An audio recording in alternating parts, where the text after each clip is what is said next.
C'est toujours une guerre d'endurance, hein, ce genre de truc. Totalement. Qui craque le premier. Qui craque le premier, c'est ceux qui vont plus réussir à remplir leur frigo, quoi. En tout cas, qui vont retourner au boulot en mode bon, on a perdu. Dimanche 20h, Domingo Radio Stream sur Énergie.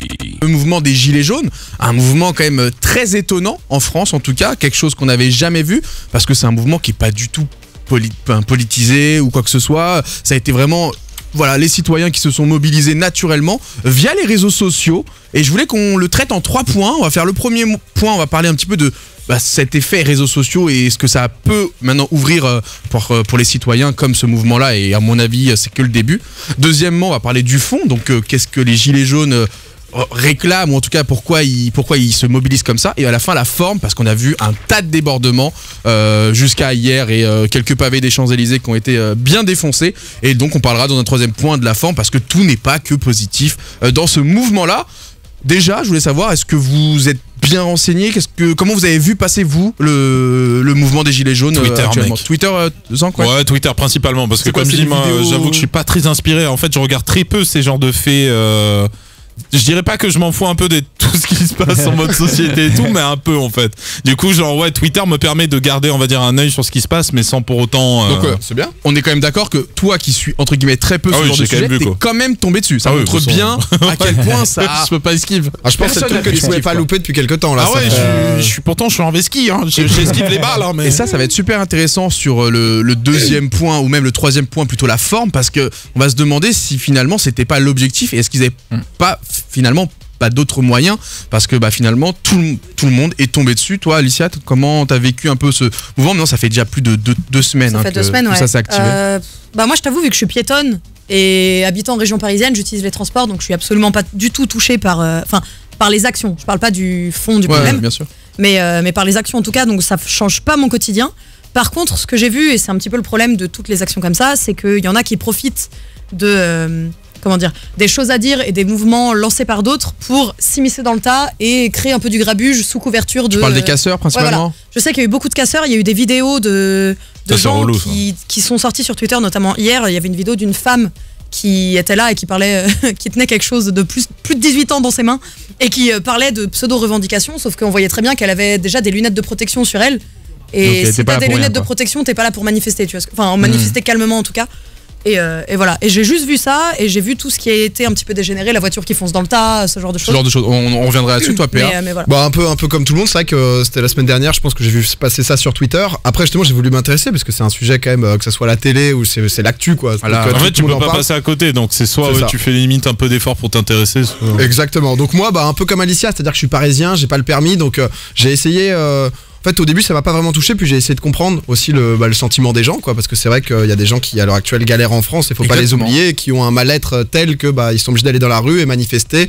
Ce que je trouvais dommage, et on en parlait déjà un peu la semaine dernière, c'est que c'est pas forcément la meilleure représentation, parce que le peuple qui emmerde le peuple, ça profite et finalement, au gouvernement. Entre la semaine dernière et cette semaine, ils ont un peu changé de stratégie. Je suis d'accord. Donc c'est super pertinent ça. Et juste, il y a la vidéo moi que j'ai vu passer, qui pour le coup m'a tué de rire. Ouais. Mais du mec qui alors il y a le tank à comment ça s'appelle, la lance à eau. Et le mec qui enlève tous ses vêtements et qui se croit dans genre Naruto, qui commence à faire des incantations en mode je me soulève. Mais alors c'est peut-être pas la même image, mais ça me fait penser. Je crois que c'était je sais plus dans quel pays, quelqu'un qui s'était mis devant les tanks.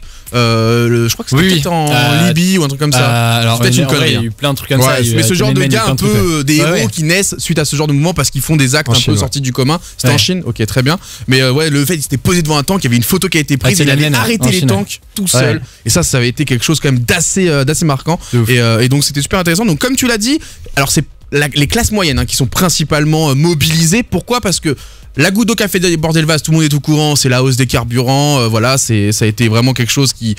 Les gens ne pouvaient plus supporter les coûts en France, le pouvoir d'achat qui du coup forcément a diminué, ça va de mèche, et donc on a vu vraiment certaines classes plus que d'autres touchées par ce mouvement-là, et donc enfin se mobiliser, se rebeller. Toi Hugo, là on rentre vraiment dans les premiers sujets. Toi, comment t'as vécu et comment t'as traité cette information de ton côté?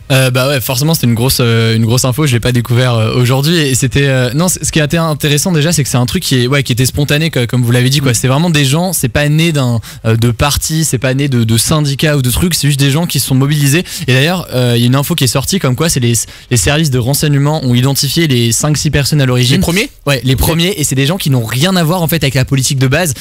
Et dans la fiche du truc, c'est genre c'est des fans de moto ou je sais plus quoi, enfin aucun rapport avec la politique, et qui ont lancé ce truc là. Et déjà de ce point de vue là, c'est intéressant de se dire qu'un truc spontané comme ça fait autant de bruit, voire plus de bruit que des manifs de syndicats ou des trucs beaucoup plus classiques quoi. Donc comme ça c'est intéressant. Et bah ça va totalement sur le premier sujet, comme on l'a dit, donc les réseaux sociaux. Ouais. Nous, alors toi aussi, hein, c'est notre génération, on est dedans depuis longtemps. Honnêtement, moi j'avais senti qu'il allait se passer, pas forcément comme ça une organisation, parce qu'en vrai ils sont super bien organisés, hein, parce qu'il y a eu les changements de planning, parce que du coup l'État voulait, en tout cas pour cette semaine, les envoyer à un certain endroit dans Au Paris. Champ de Mars, ouais. Finalement ils se sont... Putain, je suis en mode, mais les gars, vous êtes carrés. C'est ça qui était ouf. Hier, tu pouvais voir sur les chaînes d'infos et tout, il y avait du coup toutes les grandes chaînes avaient des trucs aux Champs-Élysées et au Champ de Mars, et le rendez-vous qu'avait dit la police c'était vous allez au Champ de Mars, on a un lieu pour vous, c'est sécurisé, vous y allez. Et tu voyais les correspondants des chaînes d'infos qui étaient devant, étaient derrière nous il y a 5-6 personnes, 5-6 gilets jaunes, il y a personne, tout le monde est au Champs-Élysées, et du coup ils se mobilisent en ligne quoi, et au final ils respectent pas du tout les codes qui avaient été imposés par la police quoi. Exactement. Et donc ça c'est plutôt le but de manifester, même si bien sûr il faut le faire dans un cadre légal normalement, etc.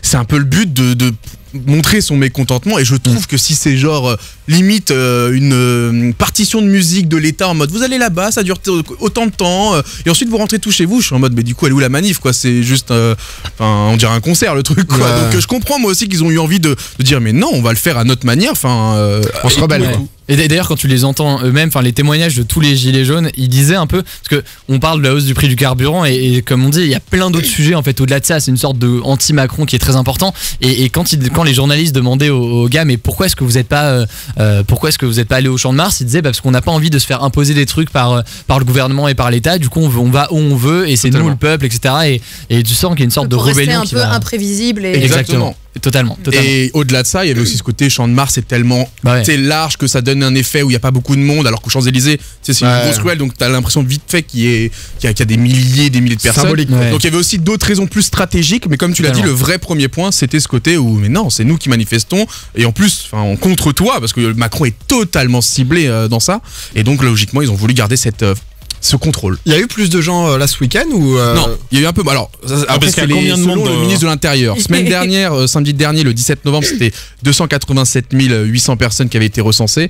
Et cette semaine, ça a été 106 300 qui ont été recensés, mais avec un gros mouvement à Paris et qui n'a pas eu du tout le même impact en termes médiatiques. On était en train d'en parler avec Hugo, un peu du fond, de comment ça s'est fait, parce que c'est vrai que c'est un mouvement qui a été créé sur les réseaux sociaux, ce qui est un peu nouveau, ce qui est un peu l'ancêtre, c'était sur Facebook à l'époque où on pouvait se regrouper. Ça a été ça, je crois, vraiment le premier début. Les groupes fermés là Non, même pas les groupes, tu pouvais organiser des events, il y avait des libres, genre des gens, t'avais 5000 personnes qui se réunissaient dans Paris pour une vidéo, et justement petit à petit l'État essayait de contrôler, parce que ça reste quand même des gros mouvements de foule. Il y en avait plein pour Pokémon Go. Non mais on rigole, mais c'est un vrai truc. En fait, le fait que tout ça a démarré des réseaux sociaux, je sais pas ce que tu vas en penser toi Hugo, parce que le truc c'est que vu que maintenant Macron à mon avis a bien capté qu'il y a un truc qu'il ne contrôlait pas, c'était les réseaux sociaux, je me demande si par la suite, une fois que le mouvement va s'atténuer, peut-être parce que Macron va revenir en arrière, ça, la politique à la limite c'est pas la principale information là, mais est-ce que du coup derrière il va pas se dire attends, comment on fait pour pas que ça se reproduise, tu vois ce que je veux dire, comment on fait pour contrôler un peu tout ça,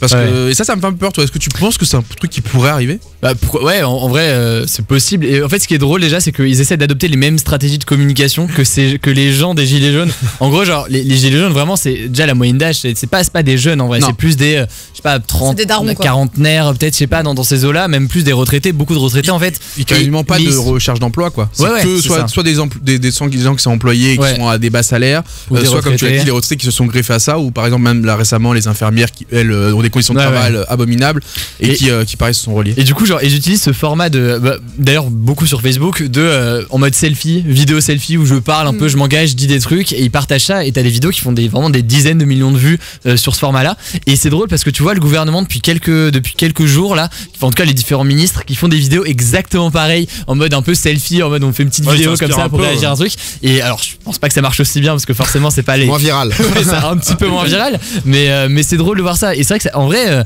les gilets jaunes ça s'organise beaucoup sur Facebook, et il y a pas mal de journalistes qui essaient de s'infiltrer dans ces groupes et de voir un peu comment ça s'organise et tout, et c'est beaucoup Mais ça sur doit être Facebook. simple en plus, non? Genre, tu prends un gilet et t'es chez eux, non? Mais c'est ça, mais en vrai, c'est du génie ça. Ça, c'est du génie. un truc que tout le monde Il y a a. eu plein de trucs, moi j'ai suivi qui, bon, Ouais. c'est pas cool, mais j'ai vu, ils avaient mis des laxatifs et tout. Ah, mais Genre, ça, ils c'est ont vachement fait bien, ça. exploser. Alors ça c'est pas eux, hein, c'est pas mort eux. de En rire. gros c'est quelqu'un qui était à peu près contre, on va dire, ce mouvement ou alors contre le blocage. C'est parfois les gens sont avec les revendications des gilets jaunes, mais juste la forme les dérange et je comprends totalement. Moi aussi j'avoue rester coincé quelque part, alors que bon bah si tu prends la voiture c'est que t'as pas d'autre possibilité à ce moment-là. Ouais. Il y a eu plein de choses, des urgences pour aller à l'hôpital, ce genre de choses qui étaient bloquées, même si ils pouvaient filtrer, ça reste une galère Justement, il monstrueuse. y a une forme intéressante que j'ai vue aujourd'hui, c'est qu'il y en a certains, enfin que j'ai pas vu moi-même, mais que j'ai vu des témoignages, c'est des barrages qu'ils appellent des barrages filtrants, où en gros ils bloquent pas vraiment en mode on va bloquer toute la journée, mais juste ils arrêtent les gens, ils disent bonjour, est-ce que vous êtes au courant de ce qu'on fait, pourquoi est-ce qu'on fait ça et tout, et une fois qu'ils ont discuté 20 secondes, ils laissent passer la personne et ils font comme ça avec tout le monde. Comme ça, ça permet d'informer et ils bloquent quand même, enfin ils mobilisent quoi, donc c'est une façon peut-être un peu mieux, ouais, exactement. Et du coup, ils bloquent pas totalement quoi. Donc déjà le gilet jaune, comme on l'a dit, c'était du génie parce que c'est quelque chose qui est normalement obligatoire pour tout automobiliste. Donc tout le monde peut se retrouver là-dedans et très rapidement s'associer au mouvement juste en prenant son gilet qui est dans sa voiture et en le mettant. Et en plus c'est quelque chose qui coûte pas cher. Donc même quelqu'un qui veut juste l'acheter pour le coup, tu peux en trouver à 3 € et quelques, histoire de dire ah je représente. Mais ce qu'on va discuter là, c'est rapidement un peu ce qu'ils revendiquent. Alors on l'a dit, hein, la hausse des carburants, ça a été l'élément, on va dire, qui a fait déborder le vase. Moi-même je l'ai ressenti. Honnêtement, je crois que j'ai une petite voiture qui consomme pas beaucoup et honnêtement je crois que je dois mettre entre l'année dernière et cette année peut-être 15 voire 20 € de plus au niveau du plein, alors que mon réservoir c'est le même, hein.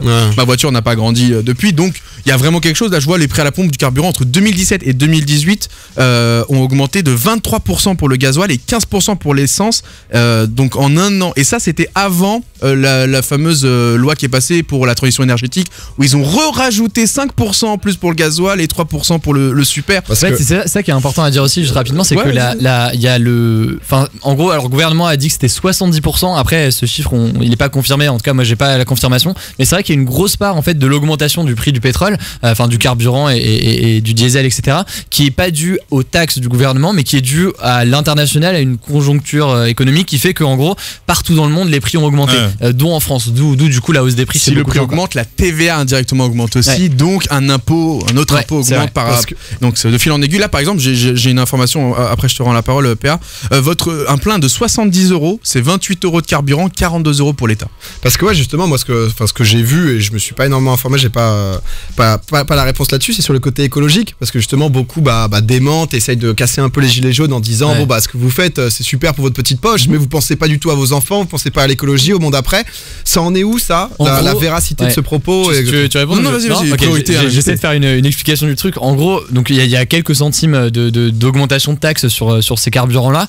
L'idée c'est que cet argent aille pour la transition écologique. En gros, ils prennent la thune, ils essaient de financer une transition écologique, donc des trucs pour l'environnement. Là où il y a des critiques, c'est qu'en fait il n'y a pas tout l'argent qui va dans la transition écologique.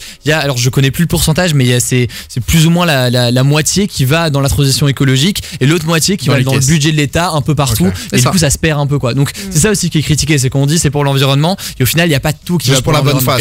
Et il faut arrêter de croire que le mouvement des gilets jaunes c'est un mouvement qui est contre l'avancée écologique. Enfin ça c'est faux. C'est juste que les gens, et j'ai un message c'est contre la part de l'État quoi en gros. Non même pas, un peu de ça. Voilà, c'est un peu de ça, mais c'est juste que les gens sont en mode on aimerait bien être écolo, mais on n'a pas les moyens de l'être.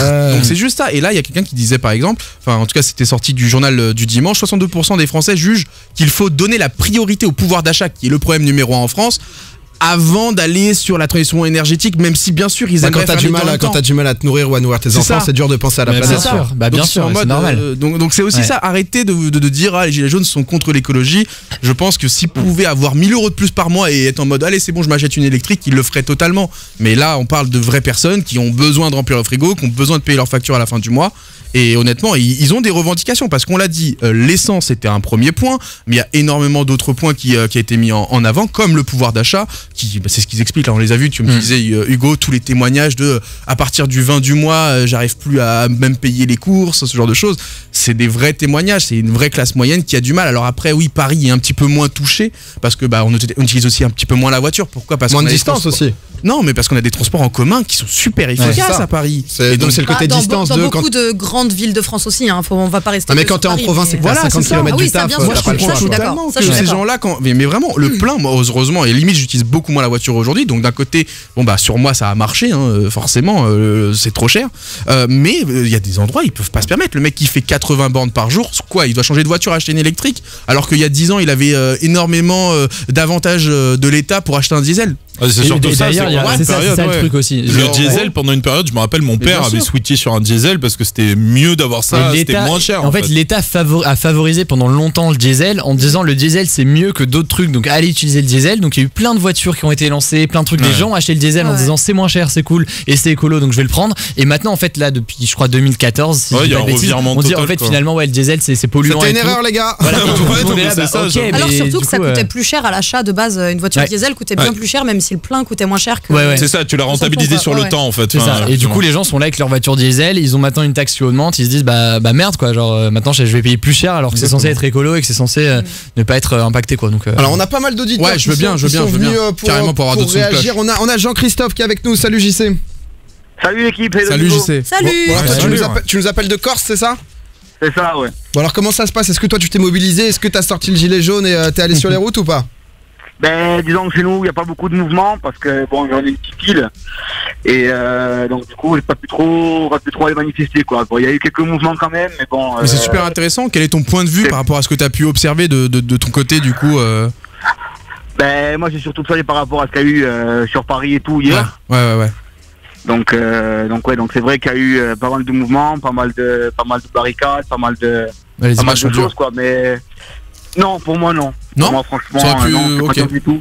Moi j'ai mon avis sur ça et je pense qu'il y aurait dû avoir peut-être plus de violence entre guillemets. C'est vrai, non ça c'est vrai, parce que c'est vrai qu'après... Attends, qu'il y aurait dû ou qu'il y aurait pu? Il y aurait pu.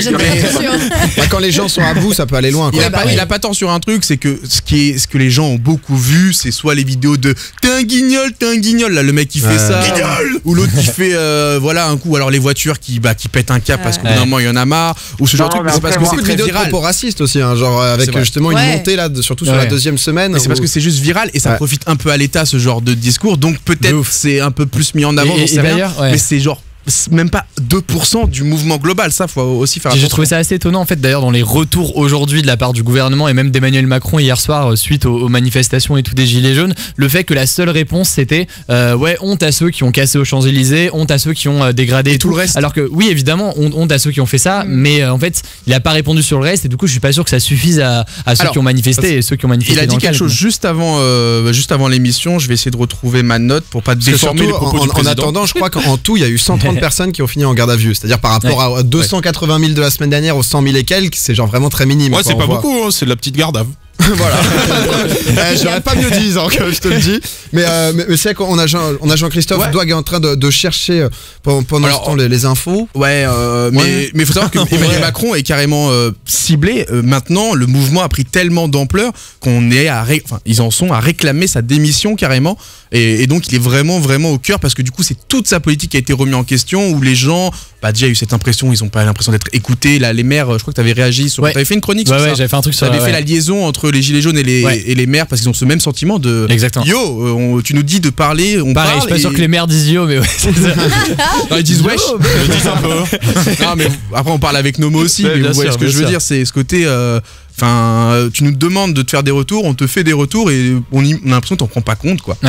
Donc, les maires des petites villes, c'était? En gros, c'est ça. Parce que j'ai vu une vidéo d'un maire d'une petite ville qui disait que justement, ils doivent refaire leurs rues, refaire les infrastructures, etc. Et qu'ils sont eux aussi lestés de fou. En gros, il y a eu une histoire de suppression, sans rentrer dans les détails, mais d'une taxe, la taxe d'habitation et de trucs comme ça. Et là, il y avait tous les maires de France qui étaient réunis la semaine dernière à Paris. Et en fait, ils étaient tous là, mais en fait, Macron nous écoute pas, nous entend pas. Et donc, il y avait une sorte de conflit entre Macron et les maires. Il y a même des maires qui ont boycotté le rendez-vous qu'ils devaient avoir à l'Elysée en signe de contestation de la politique de Macron. Donc, il y a des sortes de tensions entre les maires aussi. Et donc, il y a des parallèles avec les les gilets jaunes quoi. Mais le truc, c'est qu'il y a plein de gens qui soutiennent tout simplement le mouvement sans pouvoir aller dans les rues manifester, comme peut-être la personne qui était avec nos téléphones de Corse en mode chez moi il se passe rien, donc je peux pas aller tout seul.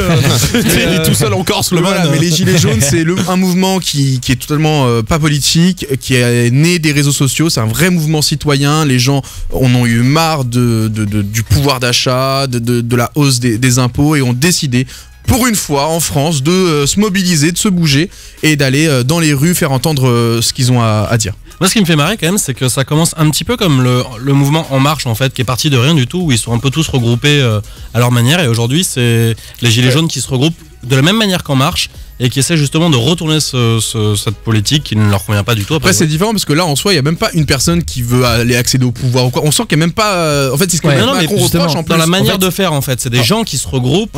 Parce qu'ils sont pas contents, qu'ils en ont marre d'une politique qui ne fonctionne pas. C'est ça. Moi, ça me fait surtout penser à Nuit debout. Je sais pas si vous vous souvenez de ce truc-là. Nuit debout, il y a peut-être 2 ans, je crois, 1 an ou 2 ans, qui était un mouvement spontané qui était né, qui est notamment à Paris, place de la République et tout. Et c'est un peu pareil dans le sens où c'est pas vraiment comment c'est né, mais c'est né et le truc a émergé comme ça.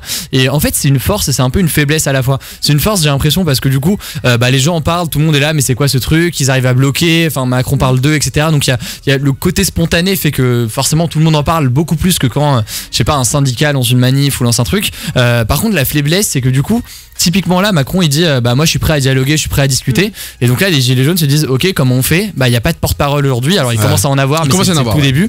Mais il n'y a pas de représentants. Donc j'ai l'impression qu'il n'y a pas aussi de solution forcément réaliste. Si, c'était de revenir en arrière sur les taxes, au moins le temps de calmer la situation, revenir en arrière sur les taxes contre le carburant. Il reprochait aussi le fait qu'on a supprimé l'ISF. Donc en gros, c'est plus d'argent pour les riches, moins d'argent pour les pauvres. Est-ce que ça arrive beaucoup, ça, justement, que le gouvernement revienne en arrière? C'était quoi la dernière fois que vraiment il y a eu une mobilisation pour... Je crois que si, et suite à des manifestations comme peut-être la loi travail, alors je crois qu'il y a des trucs qui sont passés, mais il y a eu des manifestations même à l'époque. Les étudiants, je crois qu'il y a un moment, c'était mobilisé. Sur le CPE, ça date, enfin c'était il y a 15 ans quoi presque. Et ça, c'était des mouvements politiques. Là, c'est apolitique. C'est vraiment, comme on l'a dit, juste des gens qui ont eu envie de dire on en a. Mais est-ce que maintenant le mouvement Gilets jaunes est toujours apolitique? Parce qu'on dit que c'est pas politique. Alors, on a quand même l'impression que. En fait, ce qui est intéressant, c'est que tous les partis, logiquement, et même les syndicats, se sont dit merde, il y a un truc qui se passe. Typiquement, les syndicats, eux, perdent des adhérents tous les ans. Ils sont vraiment un peu dans la merde de ce point de vue-là. Et ils se sont dit merde, il y a des gros mouvements qui se font sans nous. Et nous, on est censé être dans ces mouvements-là, donc on va essayer de participer. Donc les syndicats ont essayé de se greffer au truc. T'as les partis pareils, t'as quasiment tous les partis de genre Mélenchon a soutenu, Marine Le Pen a soutenu, les Républicains, Jean Lassalle a soutenu à l'Assemblée. La forme. Il est venu avec son gilet jaune à l'Assemblée, mais donc il y en a plein qui essaient un peu de se greffer au truc et de récupérer leur part du, on va dire, du mouvement, mais c'est compliqué quoi. Et le fait qu'il y ait autant de gens qui le soutiennent montre que en fait les revendications c'est pas très clair, tu vois. Si t'écoutes Mélenchon le défendre ou Marine Le Pen le défendre, ou quelqu'un d'autre, tout le monde dit ouais les gilets jaunes c'est ça et l'autre dit ouais les gilets jaunes c'est ça et au final chacun prend un peu son truc. Donc c'est une force, à la fois c'est une faiblesse parce que du coup ils se retrouvent face à Macron et ils savent pas exactement qu'est-ce qu'ils vont proposer, qu'est-ce qu'ils vont demander, c'est compliqué quoi. Et déjà qui va le proposer, qui va aller à l'Elysée. Et c'est une super transition parce que Emmanuel Macron a réagi aujourd'hui en disant, alors sur un plus long discours que ça, mais la phrase qui en est ressortie, c'est notre devoir est de redonner aux classes populaires et moyennes des perspectives et une capacité à construire le progrès. Donc bon, voilà, si on lit un petit peu entre les lignes, il est en mode je commence à moi, ce que j'entends là, c'est je temporise. C'est un peu ça. On est en tempo. Oh les gars, c'est la merde. Mais j'ai un petit jeu. Après, on va vraiment rentrer sur la forme et on va en discuter. Qu'est-ce que nous on en pense et pourquoi pas avoir des auditeurs à ce moment-là. Mais petit jeu. À votre avis, on parle des différences de prix en France entre 1980 et 2018. Alors tout n'est pas dû à la hausse des taxes. Hein. Après, il y a aussi le coût de la vie qui a augmenté. Mais juste histoire de se remettre des trucs en tête. À ton avis, Zank? En 1980, sachant qu'aujourd'hui ça coûte 25 €, combien coûtait une consultation médicale? En quelle année? En 1980, comme s'il y avait l'euro. Hein. Là c'est 25 €, donc je parle en euros. Là c'est 25 € aujourd'hui, ouais. Je sais pas, 12. C'était 6,56. C'est genre je pensais que c'était genre un 80 balles moi. C'était 6,56 €. Je sais pas, parce que je me dis à l'époque c'était quand même un truc genre compliqué même de se faire soigner. Et bah 6,56 €. Alors après, il y a plein d'autres choses à prendre en compte, mais comme quoi. Après c'est 25 €, mais la Sécu en prend combien et tout. Enfin, faut voir. Je pense que la Sécu a pas tant que ça changé entre 80 et 2018. Tu vois, c'est l'inflation et tout, mais continuons ce petit quiz. Un autre quiz. Allez, vas-y, tiens, il est pour toi celui-là, Domingo. On va parler. Intéressant ça. La place de cinéma, elle coûte 10 € aujourd'hui en moyenne. Ah ouais, voire plus. Combien elle coûtait à l'époque en 1980? Ah, ça devait être. Ça, c'était un 4,80. très précis, 4,80. Non, c'était 2,45. Ah. Oui. Après, la valeur de l'argent a aussi bien augmenté. Une dernière question, celle-là, elle est pour Hugo. On va voir si quelqu'un arrive à taper juste. Sur lequel je te. Ah ouais, ça c'est. Oh, c'est pas mal ça. Crocodile. C'est le mec qui n'a rien. Tu l'as. J'aime bien celle-là. Un journal quotidien, ça coûte 2 € à peu près aujourd'hui. Combien ça coûtait à ton avis en 80? 30 centimes. 35 centimes. Oh là là. Il fait pas que des cryptaires. Il fait pas que des sur le marché aussi. Après, l'exemple est justement très flagrant, mais c'est vrai que c'est pas forcément avec l'inflation et le changement de mode de vie. La monnaie a changé et tout et tout. Autre chose, j'ai vu aussi un autre document qui expliquait que en France, on est l'un des pays les plus taxés, charges et impôts pour 100 € de pouvoir d'achat réel en 2018. La France, c'est très très compliqué. 76 € de taxes, enfin de TVA estimée sur 100 €. Mais moi, par rapport à ça, je pense que justement, on voit souvent aussi le côté très négatif avec les taxes, avec tout ça. On a quand même des avantages sociaux, notamment la sécurité sociale. C'est ça qui fait que aussi, forcément, si tu compares aux États-Unis, tous ces trucs-là, ils ont pas autant de taxes. Par contre, le mec qui se casse juste une dent ou qui a un rhume, le gars, il se lâche. Moi, j'ai été malade aux États-Unis, t'as 300 balles à payer, quoi. Donc il y a un nombre de gens et un pourcentage. Donc là-dessus, c'est vrai que c'est difficile de comparer. Justement, c'est là où moi j'ai un peu de mal avec le mouvement des Gilets jaunes, c'est que ça touche tellement tout que c'était parti justement sur une base avec juste le prix du carburant, le gasoil, et maintenant il y a tout un peu qui est remis en question parce que forcément les gens sont mécontents du système parce que il y a un souci aussi pour beaucoup, ils vivent avec comme tu l'as dit, on a un de pouvoir d'achat qui est très coûteux avec l'éducation, avec la santé, où là j'avoue qu'il y a quand même des choses à faire valoir en France. Bon, là c'était les petites anecdotes histoire d'alléger un peu la situation. Quelles sont les solutions au final là pour les Gilets jaunes? Hugo, qu'est-ce qui va se passer dans les prochaines semaines? Est-ce que samedi prochain on va revoir? Est-ce que je reparle de ça? Honnêtement, moi je pense. Qu'est-ce que t'en penses toi? Moi je pense pas fini quoi. Ça peut se poursuivre. Après, est-ce que ce sera avec le même niveau? Je sais pas. Franchement, c'est super dur de dire. Et surtout, ce qui va être intéressant, c'est comment les Gilets jaunes du coup vont là se former. Est-ce qu'ils vont continuer comme ça? Et du coup, à mon avis, ça risque un peu de ralentir, voire de s'arrêter parce que c'est très compliqué, sans avoir de porte-parole, sans avoir de vraies revendications de porter le truc. Par contre, jamais ils arrivent un peu à se mobiliser, à avoir des représentants, des trucs. Franchement, ils peuvent s'en sortir quoi. Et ça dépendra aussi de la réponse de Macron. Soit Macron il répond et dans ce cas du coup ça peut un peu calmer le mouvement. Soit au contraire il répond pas trop et du coup les gens ont l'impression qu'on se fout un peu de leur gueule. Ils vont continuer et ça peut monter quoi. Et un dernier truc là-dessus, c'est que faut voir, ça se trouve il peut y avoir des unions de plusieurs mobilisations. Je dis ça parce que en mai 68, donc en 1968, il y a très longtemps, c'était né d'abord de salariés de grève en fait dans des usines. Et au final ça s'est élargi, il y a eu des étudiants et les deux un peu se sont rejoints, les étudiants et les salariés. Il y a eu un gros mouvement. Là pour l'instant c'est pas du tout les étudiants, c'est plus des classes moyennes et tout. Et peut-être que ça va s'élargir à d'autres mouvements, sur d'autres revendications, donc faudra voir quoi. Dans tous les cas c'est un mouvement citoyen. Mais dernier point avant de clôturer ce débat, on va vraiment parler de la forme. Donc là on l'a vu, leur principale action ça a été dans un premier temps de bloquer les routes. Déjà ça, est-ce que vous êtes en accord avec cette solution? Il n'y a pas trop de solution. Pas la seule moi j'imagine que si j'en avais marre et que je veux me faire entendre, c'est un peu triste, mais tu peux pas faire grand chose quoi maintenant. Soit tu essaies de faire vraiment un mouvement sur les réseaux sociaux qui fait un buzz, mais tu peux pas vraiment, donc enfin, même signer une pétition, on a bien vu que ça change quoi. Moi, c'est ce que j'ai dit, c'est que j'ai juste trouvé ça dommage justement de bloquer le peuple, quoi. Et du coup, ça a monté les gens les uns contre les autres. Et avant même de savoir ce qu'étaient les Gilets jaunes, plein de gens les ont détestés, c'était des ennemis, juste parce que c'est chiant. Alors qu'aucun des deux n'est responsable en fait de la situation. Les deux se tapent alors que les mesures sont prises au-dessus. Donc c'est assez triste de ce point de vue. Après, il y a eu d'autres formes de mouvements, peut-être aussi déjà un peu plus acceptables pour la population, comme les péages gratuits. T'as dû suivre ça? J'ai suivi ça. Donc en gros, ils avaient tellement pris le contrôle des péages que tu passais sans payer. Ils étaient en mode let's go, comme ça pas d'argent pour l'État. Comment gagner le soutien de tout le monde? Ça c'était génial. Ça pour le coup c'était génial. Mais il y a eu trop peu d'initiatives. Il y a trop peu de choses possibles aussi, je pense. Parce qu'hormis les péages, il y en a un qui a fait un buzz, qui a fait des millions de vues. Je sais plus son nom, je suis désolé. Mais en gros son idée à lui, il était solo et il était en mode je vais me placer devant un radar. Toute la journée, je bouge. Il bloquait le radar comme ça, il était genre solide. Et du coup, les mecs t'en doigt. Et à ce qui paraît, beaucoup de gendarmes, de policiers, même si du coup, dans leur fonction, ils doivent protéger, sécuriser un peu l'État. Tu sentais que parfois ils étaient en mode je suis un peu de votre côté les gars, mais faut pas le dire. Donc attention parce que eux aussi ont des revendications et ils avaient fait parler d'eux pour d'autres sujets bien avant.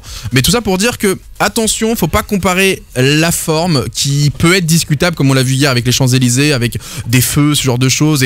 Mais honnêtement ça a été des images tellement marquantes.